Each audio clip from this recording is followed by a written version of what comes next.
long time ago, either somebody told me or I read somewhere. It is said that one of the curses in some Asian culture is that they say, may you live in interesting time.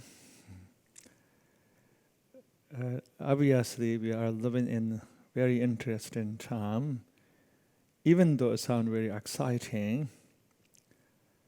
This idea of living in an interesting time, but maybe can be curse and also can be blessing. Let's realize that we have the power to change our perspective, our narratives about pretty much every event and situation. The blessing and the curse are the same sometimes. It already depends on how we interpret. What is a curse to somebody can be absolute blessing to somebody. By being said that, there are a lot of change, confusion are happening right now in the world due to various factors. The collapse of a lot of maybe old traditions and political instability, as well as also ecological crisis. Especially right now, there's a pandemic spreading all over the world. Personally, I have many friends in South Korea, in China, in Malaysia, in France, and in Germany. I feel extremely sympathy with all my friends, as well as the whole humanity. We are going through a lot of difficulties right now. This morning on the way here, I caught a glimpse of a homeless man sitting under a bridge, which broke my heart. He was shivering, he tried to keep himself warm in a few clothes. I realized that how fortunate many of us are.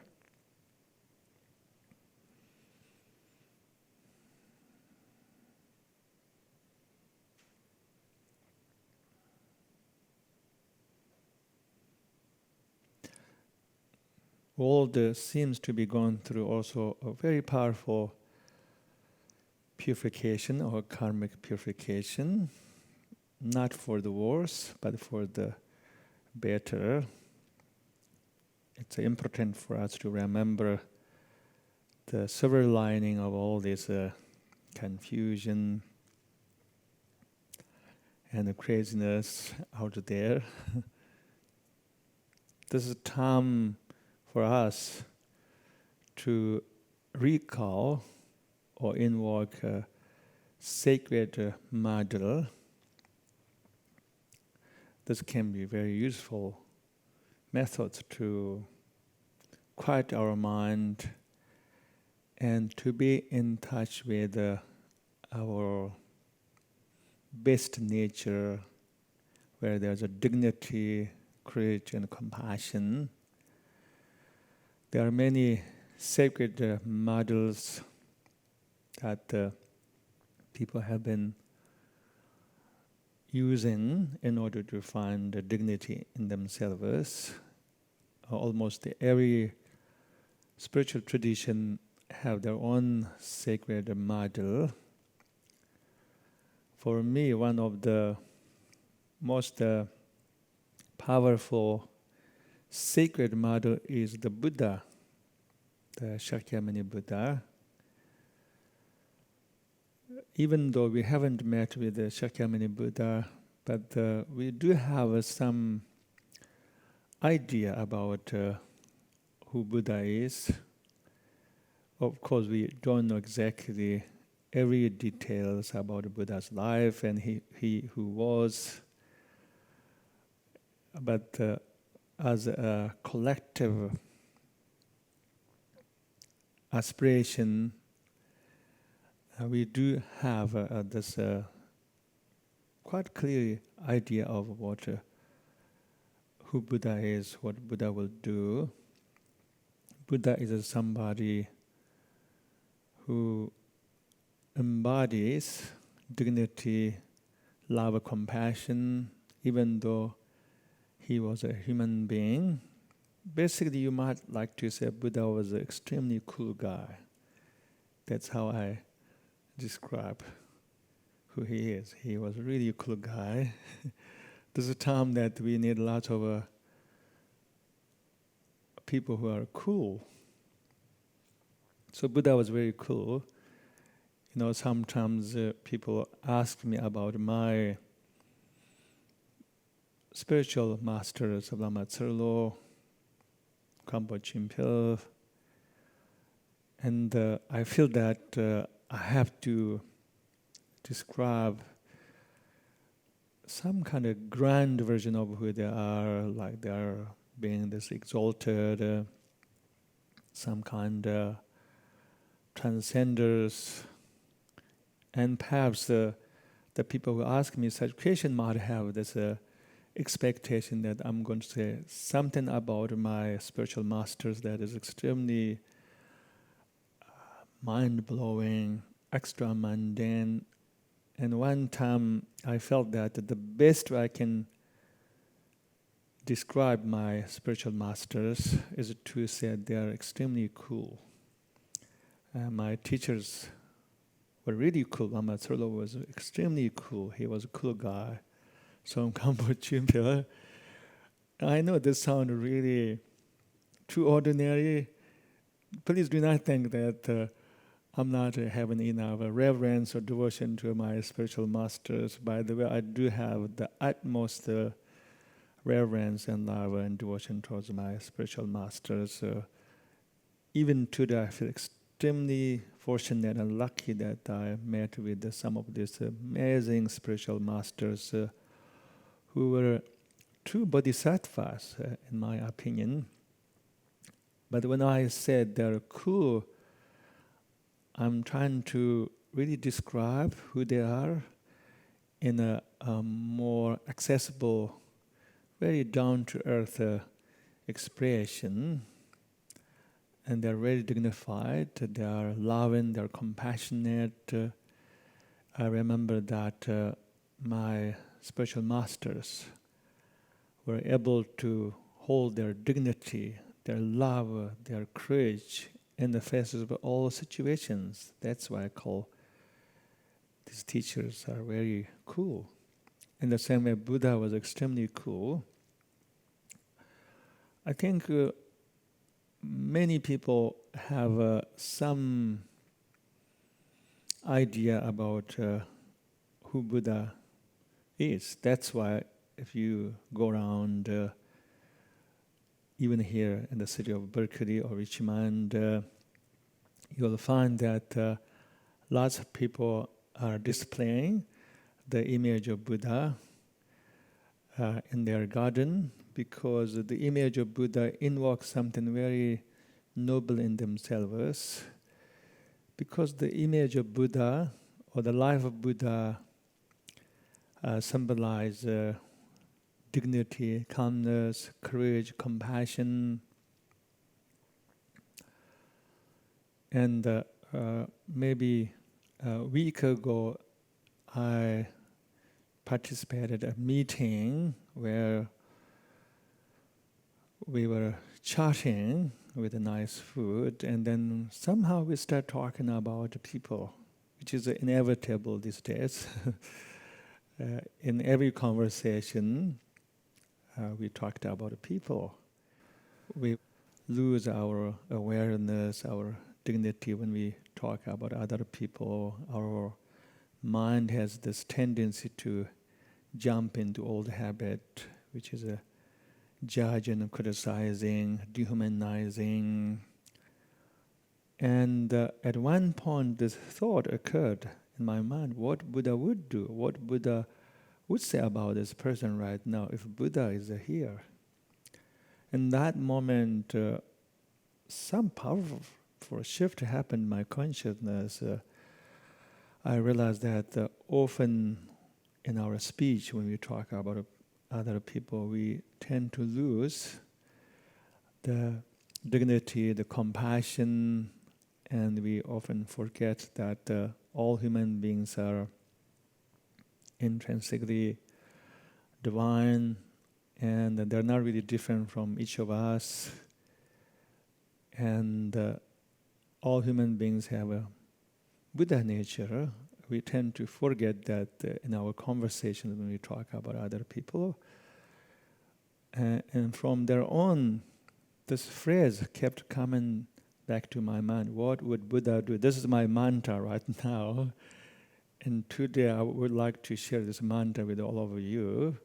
Usually we tend to expect that mantras come in the form of a Sanskrit, start with Om and end with a Swaha or Hum. But this is a quite ordinary mantra, but I tell you it's a very effective mantra.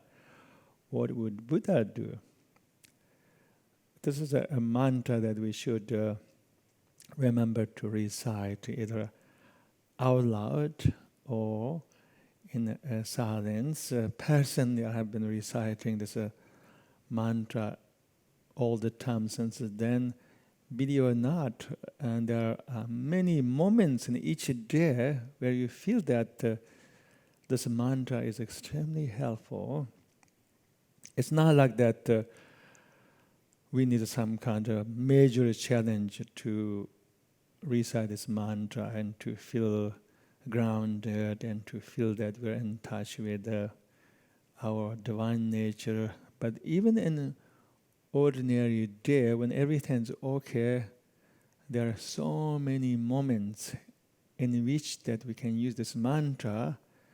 Otherwise, we can be living unconsciously, we'll be just doing things, acting, and we're saying things about the world, as well as about people out of unawareness, like judgment, egotism, prejudice, and the lack of love and compassion.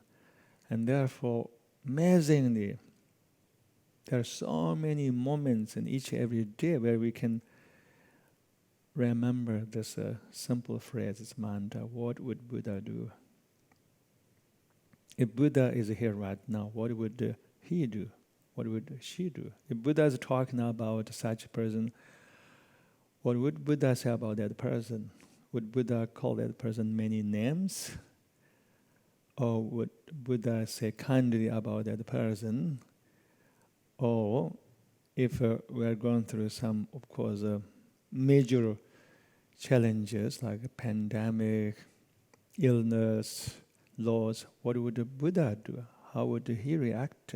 Would he be angry? Would he be totally confused? Would he be completely fallen apart? Or would Buddha have the ability to be grounded and to be courageous and altruistic?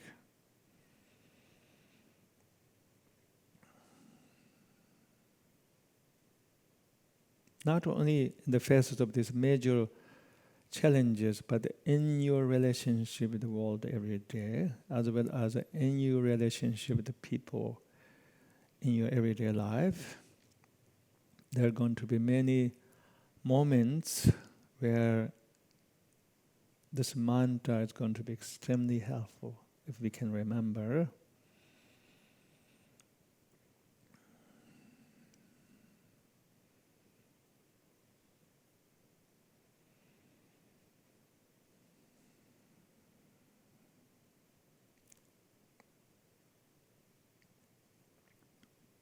perhaps many of you remember that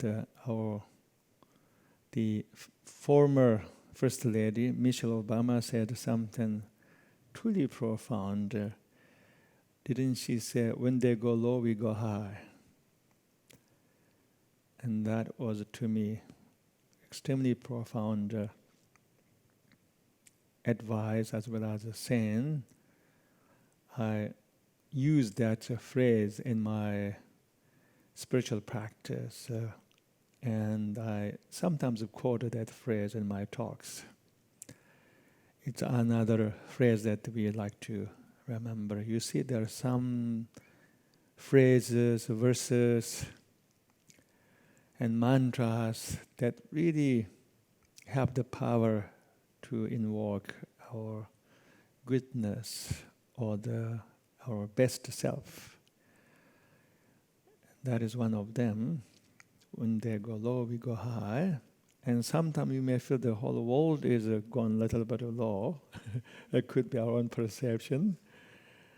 And then it's really difficult not to go low when everybody is going low, whatever that means, which means our consciousness starts to descend into fear, into anxiety, judgment, division, prejudice, paranoia.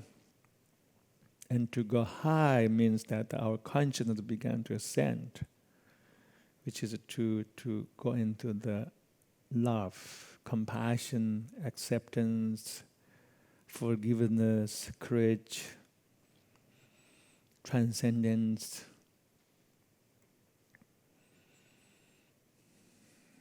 I feel that this is extremely powerful time.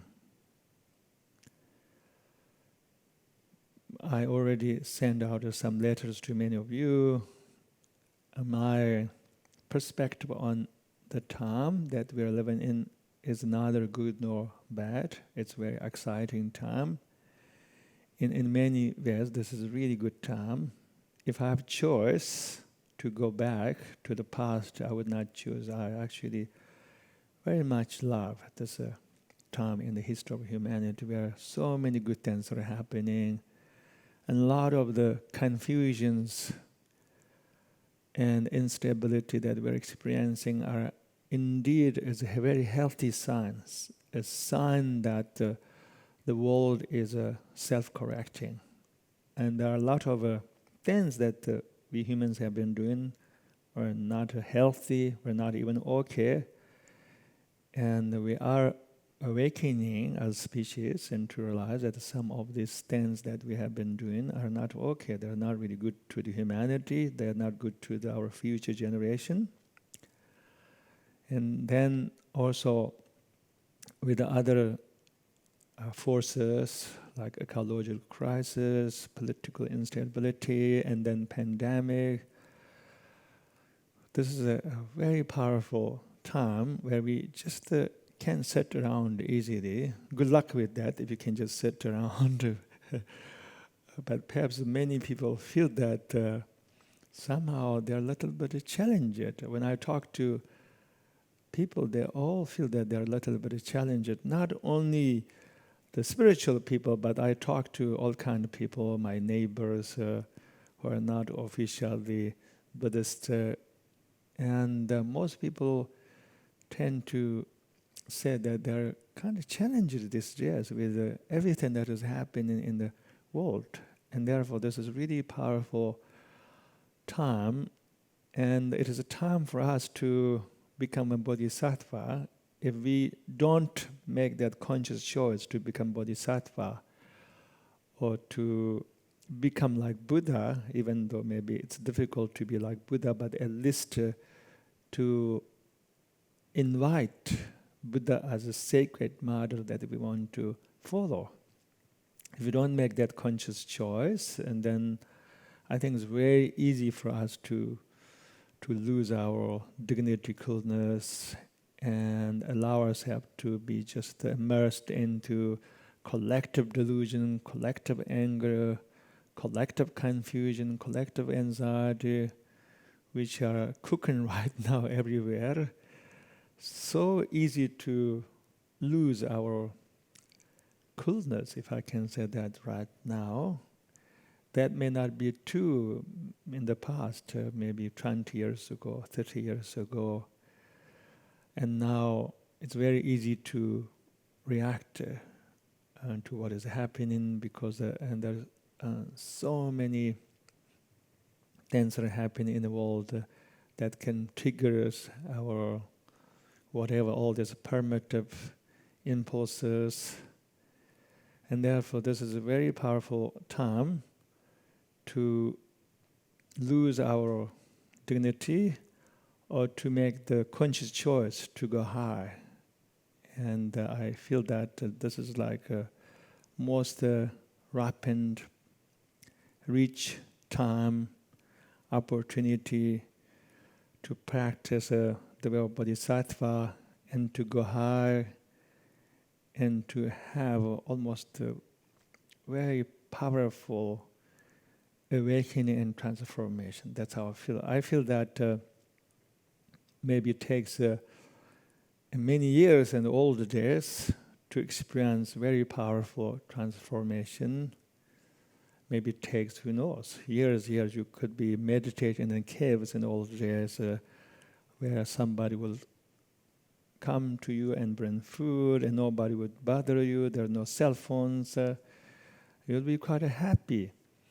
Right, in old days, recently somebody told me that this Lama went into cave in the mountains, Himalaya, and he was alone and he meditated whole day. He just felt this unbelievable bliss and a joy, so much that sometimes he wanted to get up and jump around. He couldn't contain that joy, and he didn't know where he was experiencing so much joy.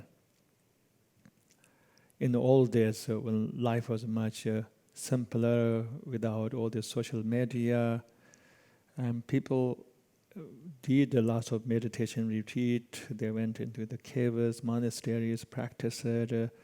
Yes, many of them experienced transformation, but I feel right now we don't have to meditate in the cave for years to experience transformation. If you're able to remember to hold the bodhisattva's mind, bodhisattva's heart, which is to make that conscious choice to become bodhisattva and to go high, basically, and to use this time of confusion and craziness as an opportunity to become bodhisattva and to not react out of our fear, anger, and out of all these primitive habits, but to respond to everything out of a love, compassion, courage.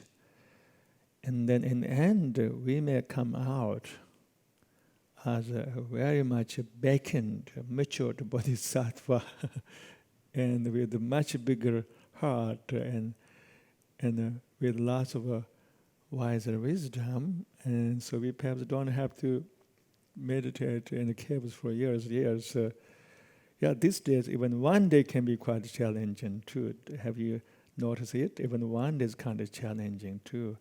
And especially if you open your smartphone and read all the news about misery, craziness, pandemic happening everywhere in the world.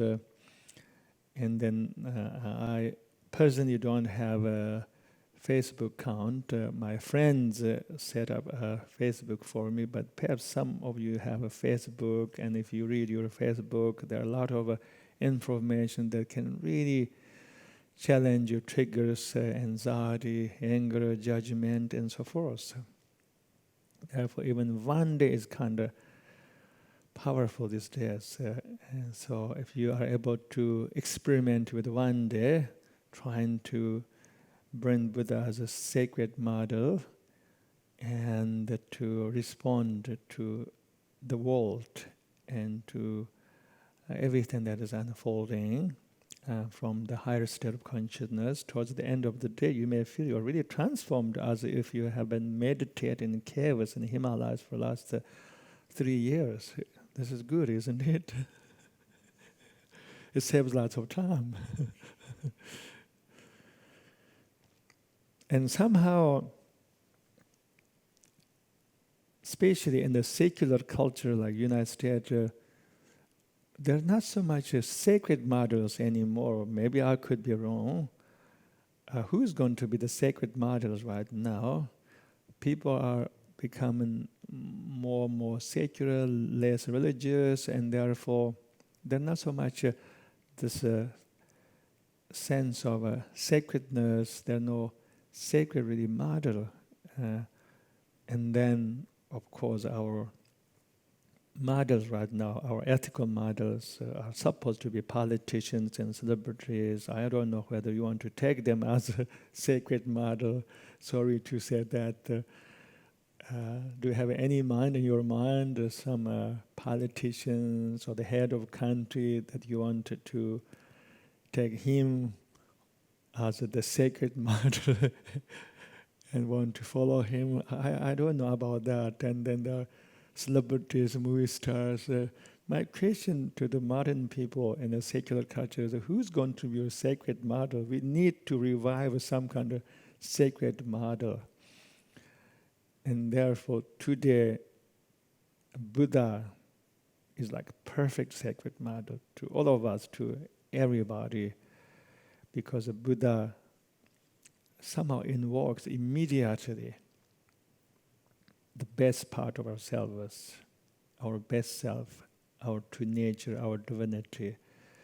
It's an immediate impact when you invoke the Buddha as a sacred model, and with the aspiration that you wanted to be in the state of consciousness, and that is similar to the consciousness of Buddha, and then you would have this aspiration to act in this world as a Buddha might act, and then you will have this aspiration to speak about the world, speak about other people the way Buddha might speak right now. And then you want to bring the same kind of love, trust, reverence in your relationship to the people as a Buddha might do.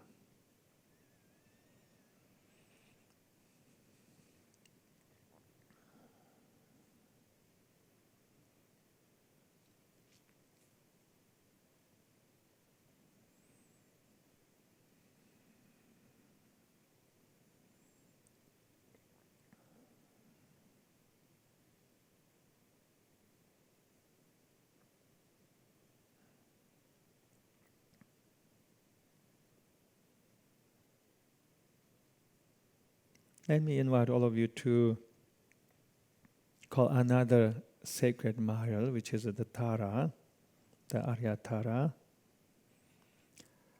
Tara is a female Buddha in the Mahayana Buddhist tradition. Tara represents our fearlessness, not a reckless fearlessness, but compassionate and wise fearlessness, which we humanity need right now. I recite the Tara mantra quite often, and there are few mantras that I recite in my spiritual practice. One of them is a Tara mantra. There are 21 Taras. The most revered version of Tara is the green Tara. Tara means the liberator. In Buddhism, there's no liberator outside of yourself. Who's the liberator actually? Who's the real Tara? Tara is within each of us. Tara is our true nature, our inherent goodness. And yet sometimes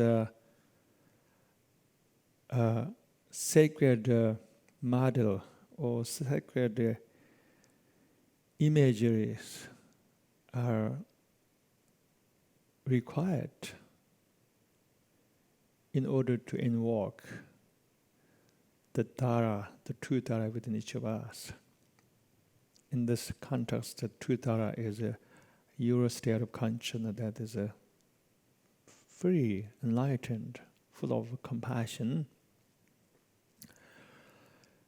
The mantra of Tara goes Om Tare Tare Tare. So when I recite that mantra, I pray to Tara, even though Tara is not outside, but I sometimes recite verses, hymns to the Tara, and invite Tara in my mind. And then I pray to her, even though this sounds very strange language, because Tara is within myself.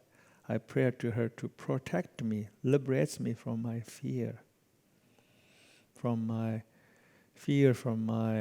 whatever delusion, from my neuroses.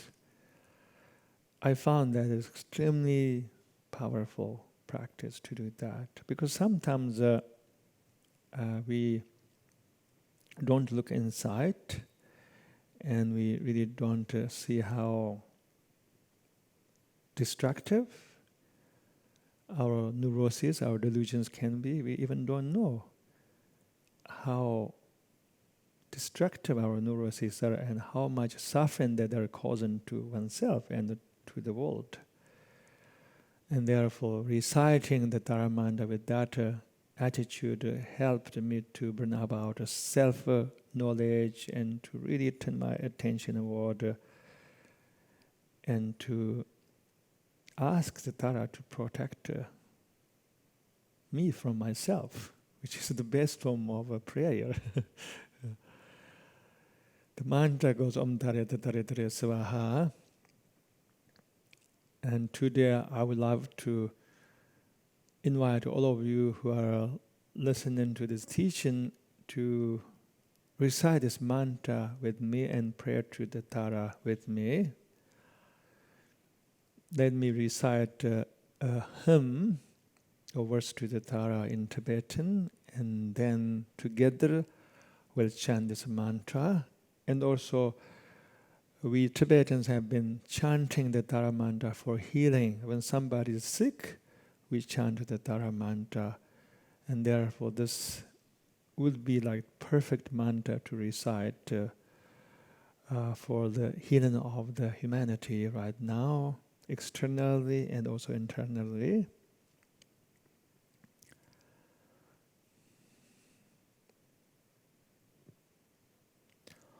Om Jepsam Pama Duma Kinkeno Jigdan Dungara Kani Capta Solo. Om Jepsam Pama Duma Kinkeno Jigdan Dungara Kani Capta Solo.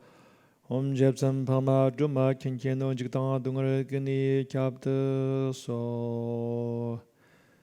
Let me invite all of you to recite the Tara mantra, which goes Om Tare Tare Tare Swaha. Imagine that you're praying to Tara, who is none other than your true nature. You are asking her to protect you from your fear, from your confusion, from your anxiety, stress, from your delusion, from your ignorance, and ask her to invoke love, courage, compassion, wisdom within.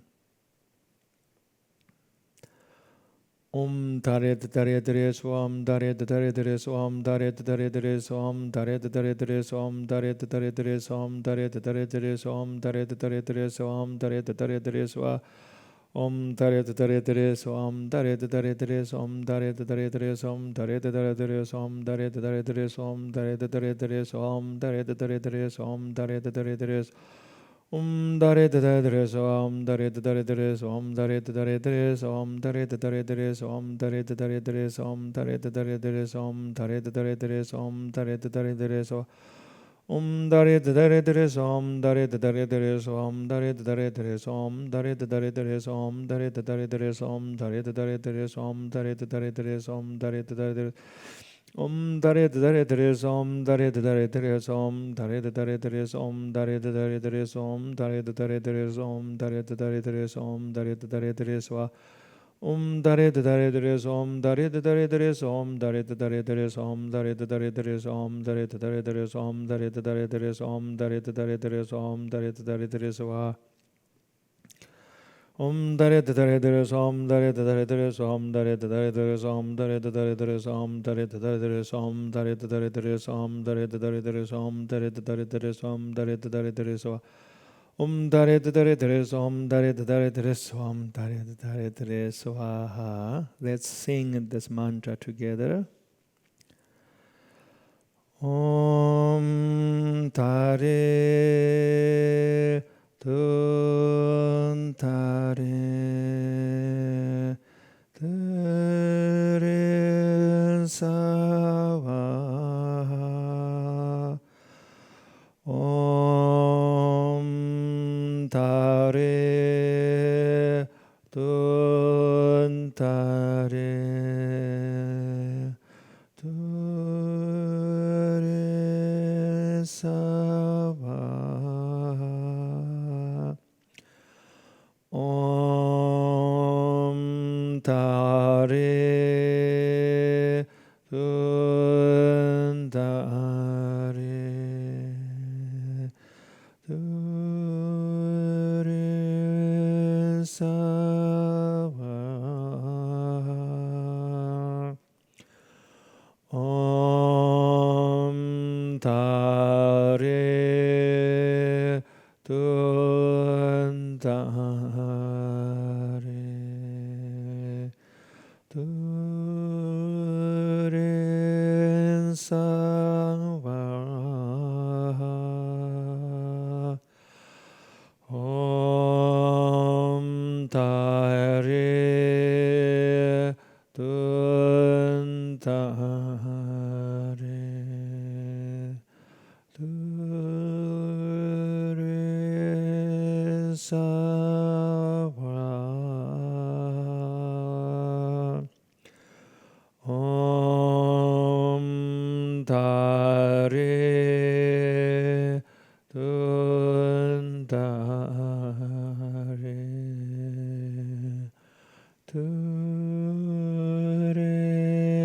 Sava Om Tare Tun Tare Ture Sava Om Tare Tun Tare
Thank you everybody for participating in this practice and also for listening to this talk. I hope that this talk was useful to all of you. And now we go away and we are going to take this teaching, this wisdom with ourselves and to remember continuously to invoke the Buddha as a sacred model, the Aryatara as a source of inspiration, and then we can not only benefit from embodying love, compassion, dignity, but we want to share that with the world, and we want to go out and to almost exude this benevolent energy of dignity, peace, serenity, courage with everybody around us. In that sense, you can be the light to the world. Thank you, everybody. Be well. Stay in touch.